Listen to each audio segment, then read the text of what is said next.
நடிகை கவர்ச்சி காட்டுவதை போன்று வாக்குறுதிகளை கொடுத்து மக்களை ஏமாற்றுவது திமுகவுக்கு கைவந்த கலை என்று முன்னாள் அமைச்சர் செல்லூர் ராஜு விமர்சித்துள்ளார்.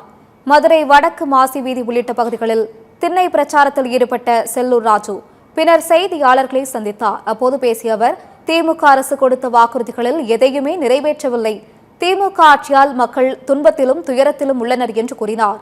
நடிகைகள் கவர்ச்சி காட்டுவது போல் மக்களை ஏமாற்ற திமுக வாக்குறுதிகளை கொடுத்து வருவதாகவும், இது அக்கட்சிக்கு கைவந்த கலை எனவும் செல்லூர் ராஜு விமர்சித்தார். திராவிட முன்னேற்ற கழகம் ஆட்சிக்கு வருவதற்கு முன்பாக 525 வாக்குறுதிகள் கொடுத்தது. கொடுத்த வாக்குறுதிகளை 98% நிறைவேற்றிட்டோம்னு முதலமைச்சரே சொல்றாரு. ஆனா நிறைவேற்றல.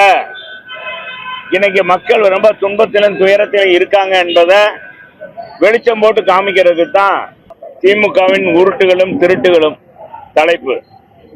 துரோக மாடல் உருட்டுகள் என்னன்னா, மக்களை கவர்ற மாதிரி ஒவ்வொரு சினிமாவிலையும் பார்த்தீங்கன்னா கதை ஒரு பக்கம் இருக்கும், கவர்ச்சி டான்ஸ் வைப்பாங்க. கவர்ச்சி டான்ஸ் பார்த்துருக்கீங்களா? அவங்க சொல்ற மாதிரி டான்ஸ் ஆடுறது. அது மாதிரி மக்களை ஏமாத்துற திமுக கைவந்த கலை.